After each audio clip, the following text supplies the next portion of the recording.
This is the Barbados Today afternoon news for Wednesday, May 16. Thank you for joining us. I am Marie-Claire Williams. Our top story this afternoon, Queen's Counsel Elliott Mottley has hit back at allegations from former Prime Minister Owen Arthur earlier this week that he had applied to Arthur for a waiver of income tax arrears. Barbados Today's Emmanuel Joseph has that story. On Monday, Arthur told a news conference held at Barbados Today that Elliott Mottley, whose daughter Mia Mottley was in the cabinet at the time, applied to him, Arthur, for a waiver of the tax.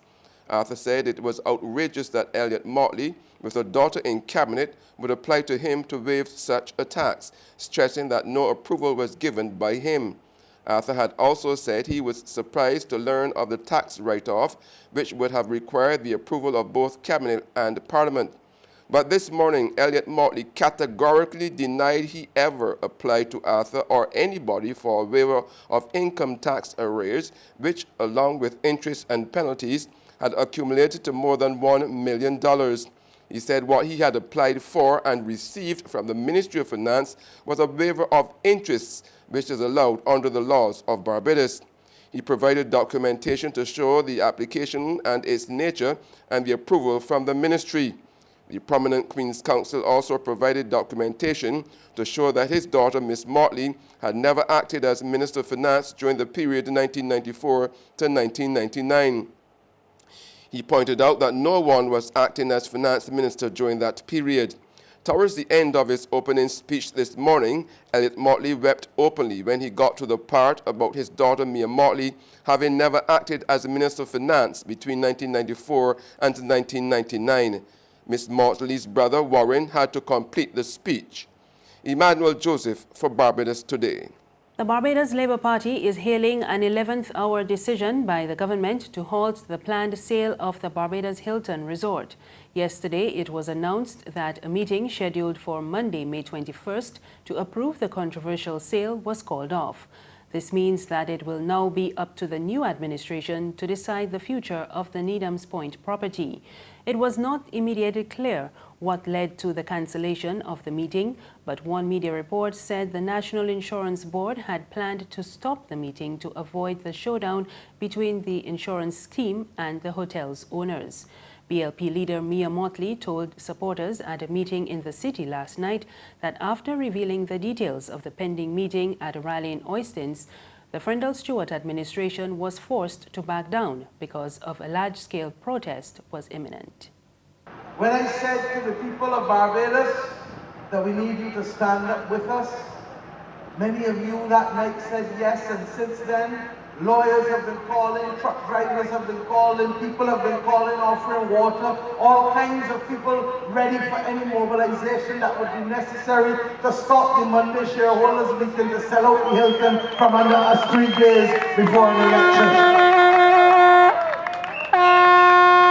They at least had the sense to know that they were also not only up against the Barbados Labour Party, the people of Barbados, and I would have to salute the chairman of the National Insurance Board for having the courage to come out also and say that he too disagreed with the way in which they were trying to go about this business. On this road, we walked, and when we reached by Browns Beach, when they stopped us before Bay Street, I said to you then that the power of the people is always greater than the people in power. You remember? And this cancellation of the meeting to sell out the Hilton is an example of what I mean about the power of the people. So I thank you. The Democratic Labour Party's candidate for St. Michael West Central, James Paul, is accusing his political opponents of bullying after one of his billboards was vandalized last week. And speaking at a press conference this morning, Paul called for a clean campaign ahead of the May 24 election. Bullying tactics that we are seeing here have been manifested over the period, but they have re-emerged now in different ways because people feel that to get people to see their point, we can bully you, right? We can bully you. You know, that is what it's about, and that is unfortunate. That is where we are descending in politics. You know, you're not to speak about certain people. And look at it. This is the tendency that's happening in Barbados today. As soon as you make a comment about certain people, no, those are off limits. Don't say anything about them. And look, we are all human beings. We make mistakes, but we have to admit when we make mistakes. And when we have done wrong, we must admit that we have done wrong. Police are on the hunt for two masked men in connection with the death of 51-year-old Winston Trevor Bino of St. Matthias housing area in Christchurch. Lawmen say Bino was shot several times about the body while at a friend's home in that same area last night. The incident occurred around 11:30. According to reports, two masked men entered the gate and fired shots, causing both Bino and his friend to run for cover. After the commotion, it was discovered that Bino was injured. He was taken to the Accident and Emergency Department of the Queen Elizabeth Hospital by private transportation and was pronounced dead while being treated. Police are asking anyone who can provide information that can assist with their investigations to call the Hastings Police Station at 430-7612 or the Criminal Investigation Department at 430-7189. You can also call the police emergency number 211 Crime Stoppers at 1-800-8477 or the nearest police station. There's regional and international news after this short break. One night, one winner, only one team can deliver. Balance, comprehensive, unrivaled coverage. Barbados Today, Capital Media HD 99.3 and 6 Gear Studios. Don't miss election night on www.facebook.com/Barbados Today, on www.barbadostoday.bb, live on www.capitalmediahd.com and on www.facebook.com/CapitalMediaHD.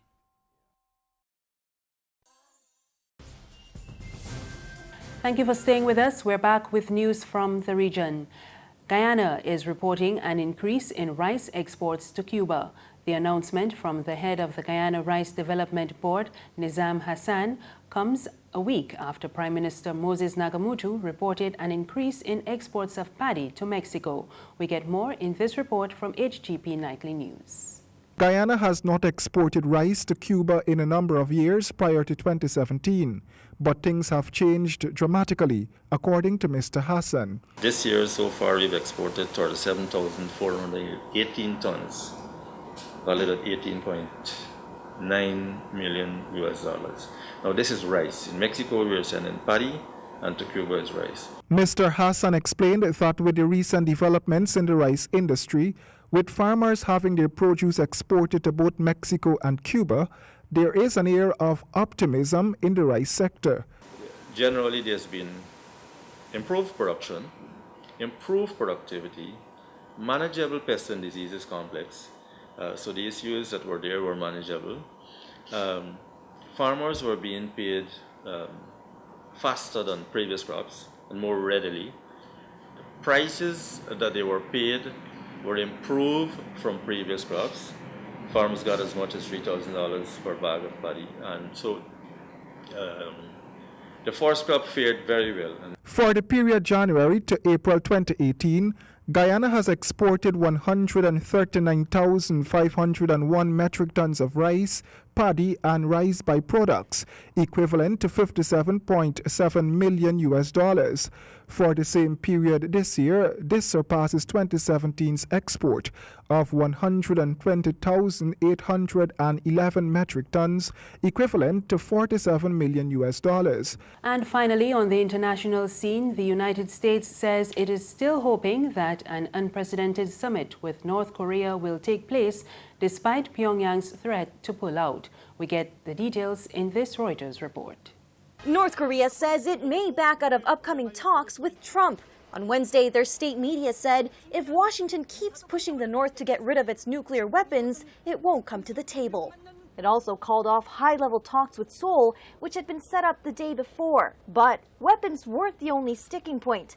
In an angry statement, North Korea's vice foreign minister singled out John Bolton, Trump's national security advisor, saying, quote, "We do not hide our feelings of repugnance towards him." He then went on to reject what he called Libya-style denuclearization, where North Korea would hand over its arsenal to the U.S. or other countries. As Reuters' Matt Spitalnik explains from Washington, it may all be political theater. Kim may be testing Trump's willingness to offer concessions either before the summit or during the summit. There has been a great deal of doubt raised among analysts and even our own sources within the Trump administration about whether North Korea is truly willing to give up its nuclear arsenal that threatens the United States. For now, the U.S. State Department says it will operate on the assumption that the summit is still on. And that's news this afternoon. Remember, there's more on our website, www.barbadostoday.bb.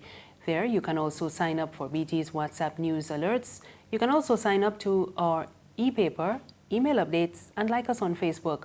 We're on Izumi Media in bus terminals and Screenplay at supermarkets and gas stations near you. You can also find us on Mix 96.9 FM. I am Marie Claire Williams. Good afternoon.